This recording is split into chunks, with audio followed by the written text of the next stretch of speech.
Welcome to Samba Samba. Enjoy the video. Start by inspecting the physical connection and visible indicators on your devices. Confirm the cable is Cat5e or Cat6 and not visibly damaged. Verify link lights on both the NIC and switch port are blinking when connected. If lights are off, test with a known working cable and a different switch or port.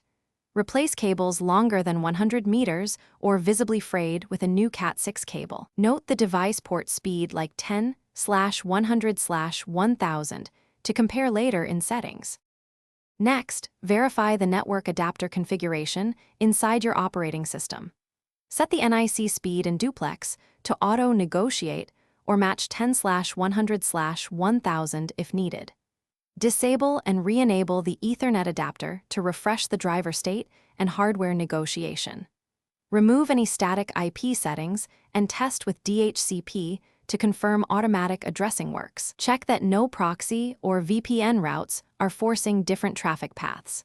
Restart the computer after changes. Finally, update software components and perform targeted diagnostics to isolate faults. Update the NIC driver on the computer and update switch firmware to the latest stable versions. Run ping tests to the gateway and use ipconfig or ifconfig to confirm assigned IP addresses and subnet masks.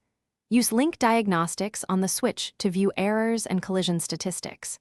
If problems persist, try a USB Ethernet adapter or swap in a known good NIC to determine if hardware replacement is required.